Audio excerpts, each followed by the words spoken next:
Hello అందరికీ welcome to గుమగుమలాడే వంటిల్లు. ఈరోజు రెసిపీ వచ్చేసి డబుల్ కమిటా అండి.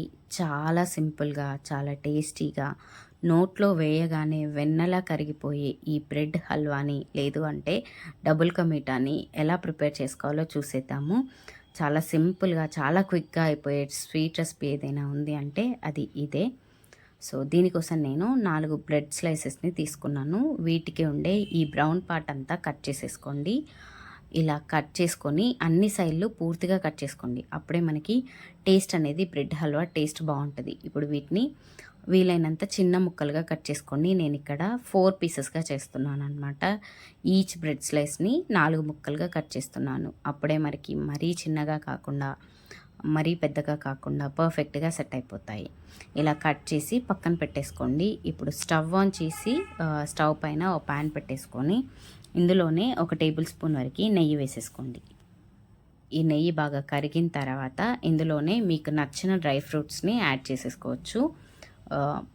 ఈ డ్రై ఫ్రూట్స్ అన్నీ బ్రౌన్ కలర్ అయ్యేంత వరదాకా బాగా ఫ్రై చేసుకొని పక్కకు పెట్టేసుకోండి. ఇలా పక్కకు తీసుకున్న తర్వాత ఇప్పుడు ఇందులోనే 1 టేబుల్ స్పూన్ వరకు ఆయిల్ వేసేసుకోండి.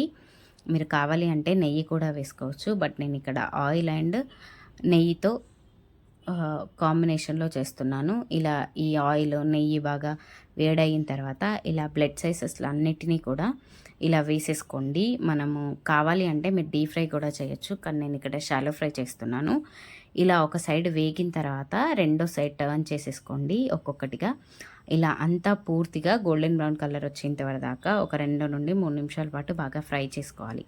ఇప్పుడు వీటిని ఒక ప్లేట్లోకి ట్రాన్స్ఫర్ చేసుకొని అదే ప్యాన్లో ఒక పావు కప్పు వరకు షుగర్ తీసేసుకోండి. షుగర్ అనేది మీ టేస్ట్ని బట్టి తీసుకోవచ్చు. 1/2 కప్ అయినా పర్లేదు, పావు కప్ అయినా పర్లేదు. ఇప్పుడు ఇందులోనే ఒక 1/2 కప్ వరకు వాటర్ వేసేసుకొని ఈ షుగర్ అంతా బాగా కరిగేలాగా ఒక 2 నిమిషాలు బాగా ఇలా గంటెతో కలుపుతూ షుగర్ కరగనివ్వాలి. ఆ తర్వాత కలర్ అనేది ఆప్షనల్. నేను ఇక్కడ కలర్ యాడ్ చేశాను. ఇలా షుగర్ అంతా కరిగిన తర్వాత ఒక 2 నుండి 3 నిమిషాల లోపు మనకి ఈ షుగర్ సిరప్ రెడీ అయిపోతుంది. పాకం రావాల్సిన అవసరం లేదు, కాస్త స్టిక్కీగా ఉంటే సరిపోద్ది. ఇప్పుడు ఇందులోనే మనం ముందుగా రెడీ చేసి పెట్టుకున్న ఈ బ్రెడ్ స్లైసెస్ని కూడా వేసేసుకోండి. ఈ బ్రెడ్ అనేది ఈ పాకంలో బాగా ఉడికి ఆ పాకం అంతా బాగా పీల్చేసుకోవాలి.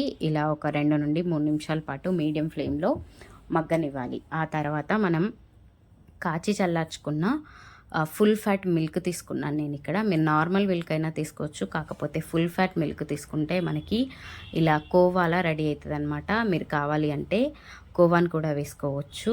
కోవా వేస్తే టేస్ట్ అనేది పక్కా స్వీట్ షాప్ స్టైల్లో లాగా ఉంటుంది. లేదు అంటే ఇలా ఫుల్ ఫ్యాట్ మిల్క్ని తీసుకొని కాచి చల్లార్చుకొని వేసేసుకోండి. ఇప్పుడు ఈ పాలన్నీ దగ్గర పడిన తర్వాత ఇందులోనే మనం ముందుగా వేయించి పెట్టుకున్న డ్రై ఫ్రూట్స్ని కూడా వేసేసి అంతా ఒకసారి బాగా కలిపి ఇలా కాస్త జ్యూసీగా ఉన్నప్పుడే దింపేసుకోండి. అప్పుడే మనకి చల్లారిన తర్వాత ఇంకాస్త గట్టిగా అయిపోతుంది. టేస్ట్ అనేది, టెక్స్చర్ అనేది కరెక్ట్గా పర్ఫెక్ట్గా సెట్ అయిపోతుంది అనమాట. చూసారు కదా, చాలా సింపుల్గా, చాలా టేస్టీగా, ఎక్కువ హడావులు లేకుండా ఎవరైనా గెస్ట్లు వచ్చినప్పుడు కూడా చేసి పెట్టాలి అంటే ది బెస్ట్ స్వీట్ అని చెప్తాను ఈ బ్రెడ్ హల్వా, లేదు అంటే డబుల్ కమిటా. Thank you for watching. ఇలాంటి సింపుల్ అండ్ టేస్టీ రెసిపీస్ కోసం గుమగుమలా